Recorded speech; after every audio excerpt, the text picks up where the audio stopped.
June 2020, Monday 8. Edexcel Mathematics Paper 3, Calculator and Higher Tier.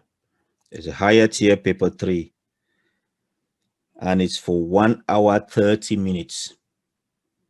Important things to remember: answer all questions, show all your working. Total mark for this paper is 80, and keep an eye on the time. So 80 marks divided by 90 minutes means 53 1/3 seconds per mark. So 1 mark is for 53 1/3 seconds. Question number 1. Simplify n cubed times n to the power 5. Simplify 1b. C cubed d to 4 over c squared d, and part C, solve 5x over 2 is greater than 7. So the way we do this type of question is the base is the same, n and n, so we add the power. So n and n is the same, the base is the same, you add the power. One of the laws of indices. So 3 plus 5, it gives you 8. So your answer is n to the power 8. 1b, simplify. C cubed is the same as c times c times c. D to the power 4 is the same as d times d times d times d. In the denominator, c squared is the same as c times c, and then there's d. You look at the numerator and the denominator and cross out what is found in both of them, or cancel them. So there's c and c and c and c. You cross them out, and you cross out the d as well. So what are you left with? You're left with 3d at the top and 1c. So it's written as cd cubed, and that's your answer. Part C, solve 5x divided by 2 is greater than 7. So what you do is divide by 2 on the left, you take it to the right, it becomes times 2. So 5x is greater than 7 times 2 is 14. Now it's 5 times x, so take it to the other side, it becomes divide. So x is greater than 14 divided by 5. And 14 divided by 5, you can write it as 2 and 4 over 5, or 2.8. So x is greater than 14 over 5. You can leave it like that. Question number 2. Andy cycles a distance of 30 kilometers at an average speed of 24 kilometers per hour. He runs a distance of 12 kilometers at an average speed of 8 kilometers per hour. Work out the total time Andy takes. Give your answer in hours and minutes. To do this type of question, I first of all highlight the important information.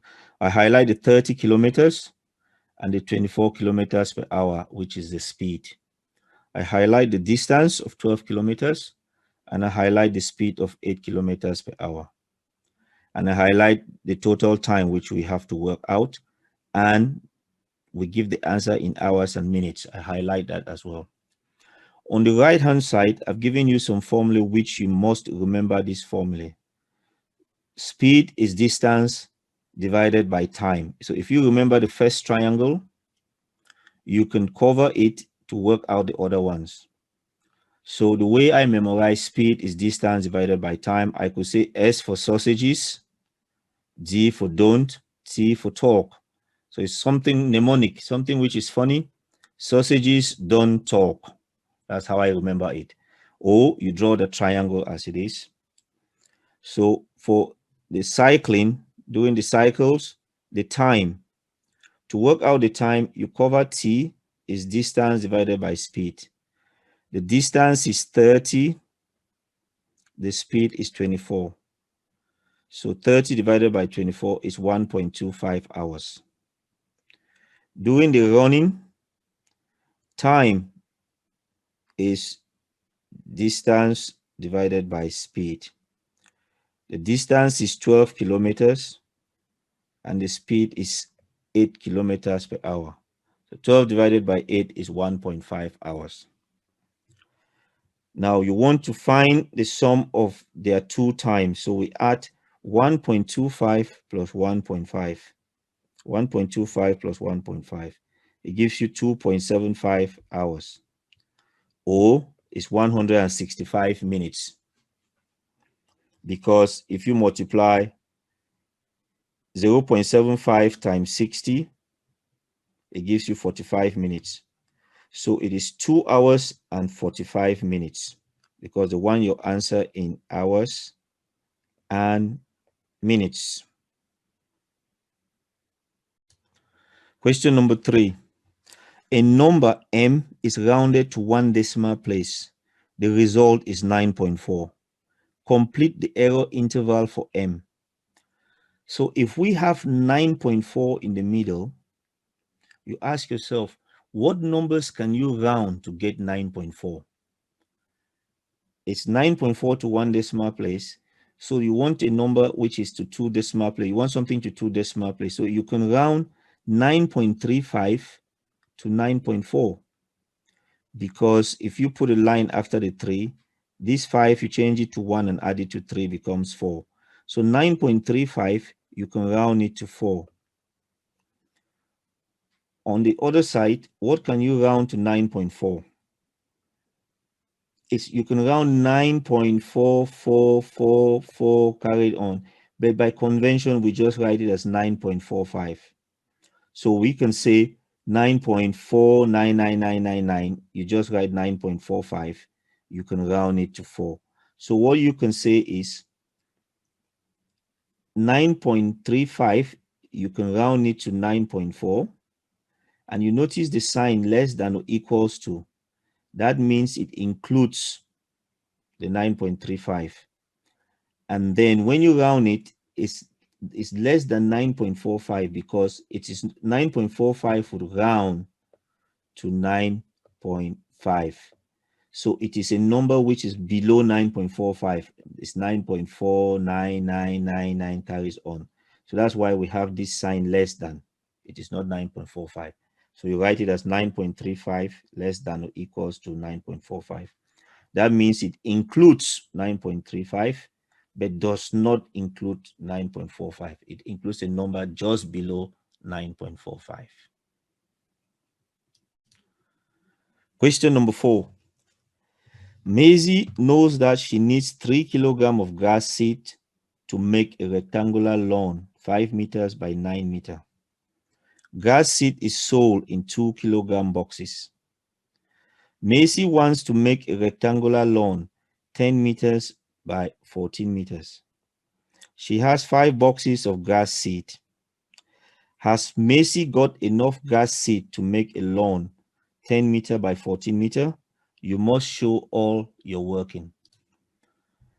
To do this question, first of all, highlight all the important numbers. 3 kilograms of grass seed, 5 meters by 9 meters, 2 kilogram boxes, 10 meters by 14 meters, and 5 boxes of grass seed. So when you do that in the exam, as an examiner, I see students do that. They underline it with their pencil. Some highlight it, some students highlight it. It's very important for you. It helps you to see it, what you're doing. And if you come back to check your work, you can quickly see the numbers. You don't have to go reading every single sentence again. So the way we want to do is we want to do 5 times 9. It gives you 45 meters squared. So 5 times 9, 45 meters squared. And then for rectangular lawn, 14 times 10. It gives you 140 meters squared. And we want 5 times 2, which will give us 10 kilograms. So we want the ratio of areas. So 140 divided by 45, it gives you 3.1 recurring. So the amount of seed needed, 140 divided by 45 times 3. So it gives you 9.3 kilograms. Has Macy got enough grass seed to make a lawn 10 by 14 meters? The answer is yes, because 9.3 kilograms is less than 10 kilograms. So she has 10 kilograms and needs only 9 kilograms. Macy opens the 5 boxes of grass seed. She finds that 4 of the boxes contain 2 kilograms of grass seeds. The other box contains 1 kilogram of grass seed. Does this affect whether Macy has enough grass seed to make her lawn? Give a reason for your answer. Yes, she does not have enough seed. She has 9 kilograms and needs 9.3 kilograms. So this is how you do a question like this for question 4. Highlight all the important numbers and work them out step by step, and then you make your conclusion. So the part B, yes, she does not have enough seed. She has now 9 kilograms. And what does she need? She needs 9.3. From the calculation, you need 9.3. So making that changes, she wouldn't have enough. Question number 5. Amanda has 2 fair 3-sided spinners. Amanda spins each spinner once. Complete the probability tree for part A. And for part B, work out the probability that spinner A lands on 2 and spinner B does not land on 2. So to do this type of question, okay, for example, I've colored spinner A and I've colored spinner B. Complete the probability tree diagram. It's fair. So probability that it lands on 2 for spinner A is 1 out of 3, because there's one of them out of 3. And then the probability that it does not land on 2 is 2 out of 3, because there's 2 numbers that are not 2, 1 or 3. So it's 2 out of 3. You go to spinner B. Probability that it lands on 2 is 1 out of 3, because 1, 2 out of the 3 chances. Probability that it does not land on 2 is 2 chances, 2 out of 3. And you go to, when it does not land on 2, you go to, for spinner B, probability that it lands on 2 is 1 out of 3, stays the same. Probability that it does not land on 2 is 2 out of 3. And that's how you complete that probability tree diagram. Part B says, work out the probability that the spinner A lands on 2 and spinner B does not land on 2. So if you look on the probability tree diagram, spinner A lands on 2 and spinner B does not land on 2. So it is 1 over 3 times 2 over 3. Following that path, you multiply as you go along. So 1 times 2 is 2, 3 times 3 is 9. So the probability is 2 over 9. Question number 6. Use these graphs to solve the simultaneous equation, the 2 graphs above. To solve the simultaneous equation, you look for where the 2 graphs meet. They meet at this point there. So the point where the 2 graphs meet is the solution.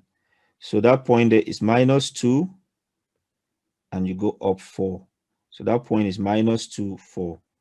Minus 2, 4. That's the point there. Minus 2, 4. That's where they meet. And that's the solution to the simultaneous equation. Part B, use this graph to find an estimate for the solutions of the quadratic equation. So you got the graph at the top there. You want to find the solution estimate for the solution of the quadratic equation, x squared minus 4x plus 2 equals to 0. So it is called an estimate because you wouldn't get an exact answer because the graph is not perfect. And solution of a quadratic equation is where it crosses the x-axis. This is the x-axis I've drawn there in red, and solution is where the curve crosses the x-axis. And you can see it crosses the x-axis at 2 points. And we want to find those 2 points to give you the solution. So if you zoom in, this point there is 0.6, 0.1, 0.2, 0.3, 0.4, 0.5, 0.6. So 0.6. And when you zoom into the other side, 3.1, 3.2, 3.3, 3.4, the other point is 3.4. So your two answers are 0.6 and 3.4.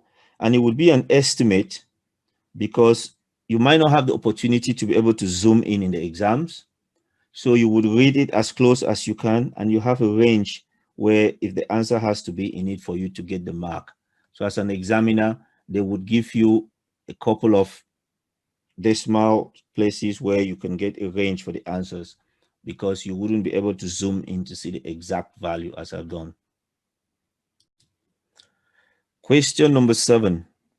There is a total of 45 boys and girls in a choir. The mean age of the 18 boys is 16.2 years. The mean age of the 27 girls is 16.7 years. Calculate the mean age of all 45 boys and girls. I highlight all the important numbers. So it helps me now to look at it quickly. And I try and divide it into two sides. The left side is deal with the boys and the right side deal with the girls. So in that way, I don't mix numbers and my work will be a bit presentable. So 16.2 mean is equals to the total age divided by 18 using the formula for finding mean. So the mean is equals to the total divided by how many there are, which is 18. So if you take 18 to that side, to the left side, 16.2 times 18, it gives you 291.6. So the total age for the boys is 291.6. Let's go and see for the girls. The mean is 16.7 is equals to the total of their ages divided by 27 girls. So you take 27 to the left side, 16.7 times 27, it gives you 450.9. So that means the total of all the girls, ages of all the girls is 450.9. So what we want to do now is to find total of ages of boys and girls. So 291.6 for boys plus 450.9 for girls. That gives you a total of 742.5. So the mean age of all 45 boys and girls. The mean is given by the total.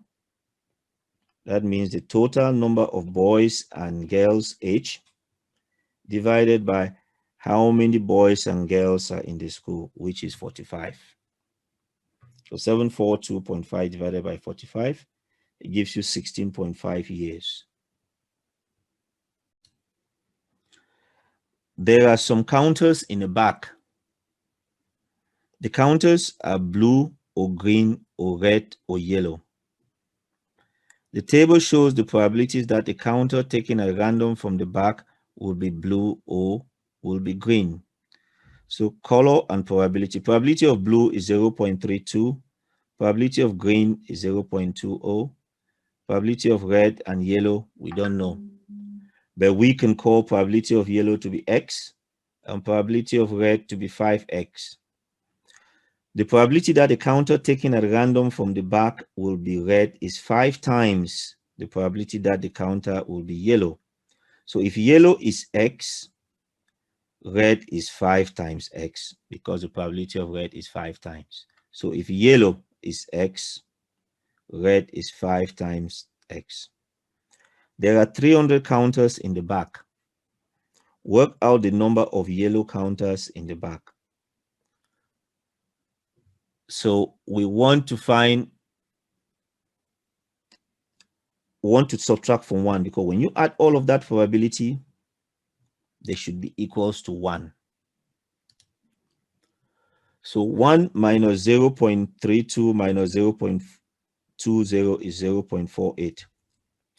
So what that means is 0.48 is what is left. So that 0.48 is for the red and for the yellow.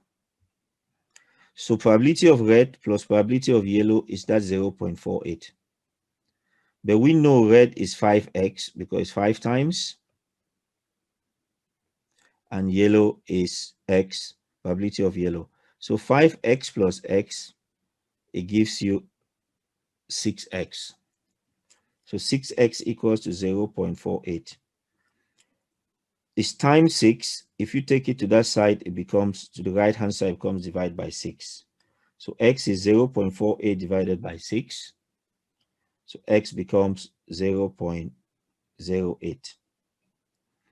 So the number of yellow counters in the back is given by the probability of yellow, which is 0.08, times the total number, which is there are 300 counters in the back. So that gives you 24. So work out the number of yellow counters in the back is 24 yellow counters in the back. The probability times the number gives you 24. Question number 9. The diagram shows a prism.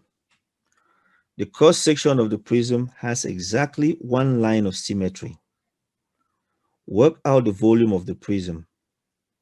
Give your answer correct to 3 significant figures.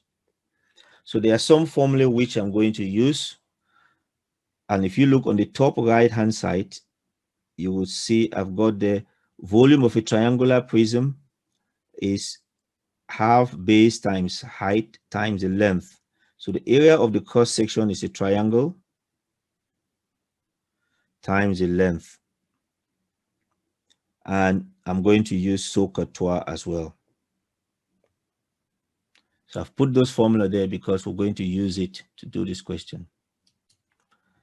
So first thing is to find the height of the triangle. If you look there, the height of the triangle, I've colored it put it in a red line. We'll use tangent because you have that little triangle there. We know the angle is 40 degrees. The adjacent is 5, 10 divided by 2. 10 divided by 2 is 5. So we want to find that height. So we use tangent. Tangent of 40 is equals to the opposite, which is h divided by 5. Now to find the height, h, which is the opposite, using this trigonometry formula there, you cover the opposite is tangent of the angle times the adjacent.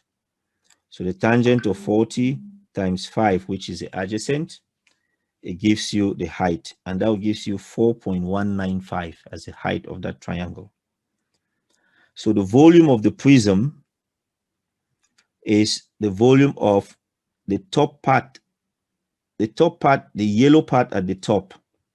We want to work out the volume is area of the triangle, half base times height, half times 10 times that 4.19 times 20 is the length. So the top part, the volume of the top prism plus the volume of the bottom prism. Volume of the bottom prism is a cuboid. So it's 12 times 10 times 20, length times width times height. So volume of the whole prism is volume of the top prism plus volume of the bottom prism. So that will give you 2,400 for the bottom prism, the cuboid, plus 419 for the triangular prism at the top. When you add the two together, it gives you 2,819, which to 3 significant figure, you can put a line after the 1 and change the 9 to 1 and add it to the 1, it becomes 2. So to 3 significant figure is 2,820. Question number 10. A person's heart rate beats approximately 10 to the 5 times each day. A person lives for approximately 81 years. Work out an estimate for the number of times a person's heart beats in their lifetime. Give your answer in standard form, correct to 2 significant figure. So 10 to the 5 times a day times 365 days in a year times 81 years. Because we want to work out an estimate, we can round 365 to 400 and we can round 81 to 100. So it will be 10 to the 5 times 400 times 100. So we've changed 65 to one significant figure, which is 400, 81 to one significant figure, or we round it to 100, because give your answer in standard form correct to two significant figure. So that will be 4,000 million. So it's 4.0 times 10 to the 9, because there's 9 zeros there. And sometimes you may use 360. You may round 365 to 360, or you may round 81 to 80. That gives you 288 and 360 with 7 zeros. So that will be 2.9 times 10 to the power 9. So you can do it that way, but the first time we did it, we had 4.0 times 10 to the power 9. That's how we can do that part. Part B says 2 times 10 to the 12 red blood cells have a total mass of 90 grams. Work out the average mass of one red blood cell. Give your answer in standard form. So you want to divide 90 divided by 2 times 10 to the 12. It would be 4.5. 9 divided by 2 is 4.5. So 4.5 times 10 to the minus 11. So the average mass of one red blood cell is 4.5 times 10 to the minus 11. So that's how you do question 10. And you can see what I did. I highlighted all the important numbers, and it helps me to see what I'm doing. So when you come back to check your work, if you were doing it in an exam condition, you come back to check your work, you can quickly see those numbers and then use them to check if your answer is correct.